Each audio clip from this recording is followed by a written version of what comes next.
સરકારની પીએમજેવાય યોજના હેઠળ જૂનાગઢ જિલ્લામાં 65 હોસ્પિટલના કુલ 17,512 દર્દીઓના કેસમાં 40 કરોડથી વધુ રકમ ચૂકવવામાં આવી. Story report by Paresh Buddhabhatti. હું લોકેશ પોપટાણી જૂનાગઢની અંદર સામાજિક કાર્યકર્તાનું કામ કરું છું.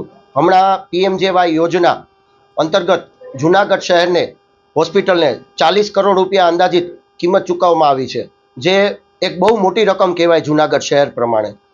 તેની અંદર 65 હોસ્પિટલો છે. તેના અંતર્ગત 3 કેન્સર હોસ્પિટલ છે. તેના આંકડા એક ચોંકાવનારા આંકડા કહેવાય કે અંદાજિત 14 થી 15 કરોડ રૂપિયા માત્ર 3 હોસ્પિટલને ચૂકવવામાં આવ્યા.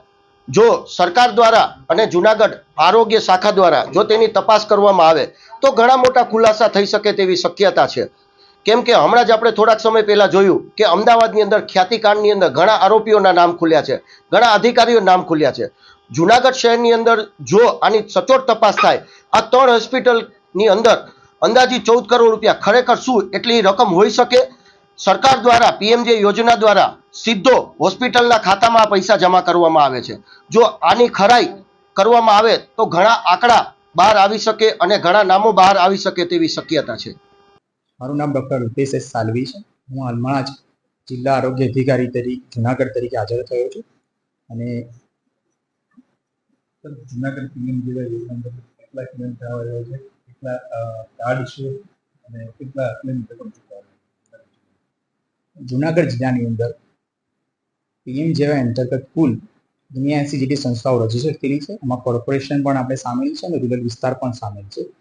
એ પૈકી ગવર્મેન્ટની 49 સંસ્થાઓ છે અને 30 સંસ્થાઓ આપણે પ્રાઇવેટ સંસ્થાઓ તરીકે રજીસ્ટર કરેલી છે. અત્યાર સુધીમાં જોઈએ તો કુલ ટોટલ 17,000 જેટલા ક્લેમ આપણી પાસે રજીસ્ટર થયેલા છે અને 40 કરોડ જેટલું પેમેન્ટ રાજ્ય સરકાર દ્વારા બજાજ ઇન્સ્યોરન્સ કંપની દ્વારા પૂરું પાડવામાં આવેલું છે. બીજી મહત્વની બાબત, અત્રેથી રૂરલ અને ગ્રામ્ય વિસ્તારની અંદર ખાસ કરીને અમે કાર્ડ કાઢવાની વ્યવસ્થા ઊભી કરી છે અને અત્યાર સુધી 7,41,000 જેટલા કાર્ડ આપણે લાભાર્થીઓને વહેંચી ચૂક્યા છીએ. નેક્સ્ટ આપણે જે અત્યારના વિભાગ ચાલી રહ્યું છે, હોસ્પિટલના ક્લેમમાં વિભાગ છે તે પૈસાનું હોઈ શકે છે. સદત બાબતે આપણે ધ્યાન દોરાવું છું કે તમામ પેમેન્ટ અને બાબતો રાજ્ય સરકાર તરફથી ઇન્સ્યોરન્સ કંપની દ્વારા કરવામાં આવતી હોય છે, જેથી અંતરે કોઈ બાબતની અહીંયા કામગીરી કરવામાં આવતી નથી.